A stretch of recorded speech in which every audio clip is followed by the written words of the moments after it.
Douglas Lake today, putting in some practice before Friday's night tournament. Yes, I know it's not night, but I'd much rather fish during the day and during the heat than at night. Plus, graphing's a lot easier than staring at those bright screens and being blinded while you're out there trying to find your way around. Today was really slow in the morning, but the good thing coming up for what we've got for Friday night is TVA's turning the water on about 2 p.m., 3 p.m.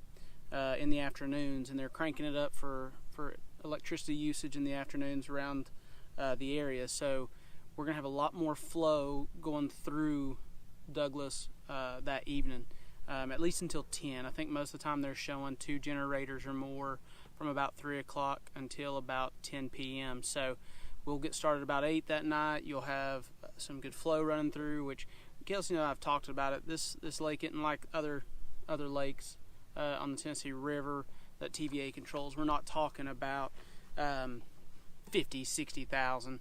I think the good flow that we're going to be talking about is going to be somewhere in the neighborhood of 18, I think. So that is a positive because it did turn on, the bite did turn on a little bit better this afternoon. Those schools were a little bit easier to get to fire up that are out here. Water temperatures starting out this morning about 82, warming up to about 86 or 87. So the water's going to be warm. Be ready for fish care to be very critical, very important. So as you're going through your live wells, make sure that you've got your recircs turned on to automatic, those things running all night. G-juice, adding that in there, adding some fresh water throughout the night, because again, that water is going to start to cool back off as we go. So you're going to be adding some cooler water in there as you're recircing it as well. So be paying attention to those fish. Check on them every hour, every 45 minutes or so, just to make sure they're doing well. The fish that I've caught today, they're sitting in about 20 to 25 foot of water. So they're coming from a little bit deeper, so that's going to require you to keep a little closer eye on them as well. Maybe have some fin clips to help them down, help them to stabilize and balance out. So the water temperature, as I said, we're definitely well into the post spawn. Shad spawn's done. A lot of bait out there deep as well. That's what these schools are kind of keying in on, and they're around.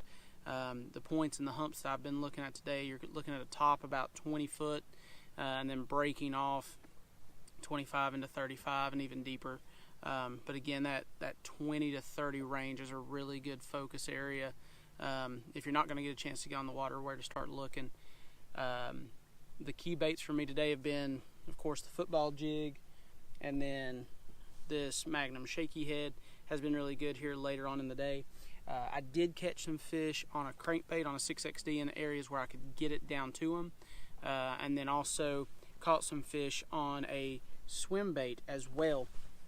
And so, of course, I don't foresee myself throwing a swim bait here at night. Maybe a big nighttime spinnerbait, maybe a scrounger head. I know Dad's going to be slinging a chatterbait out here a little bit deeper, a 3/4 ounce, just something to make a little bit more noise.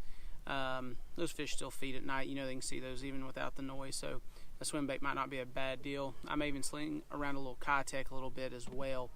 One thing I will say about the football jig and the worm that I'm throwing, both of them are kind of a green pumpkin watermelon, but some red flake in both of those. We all know that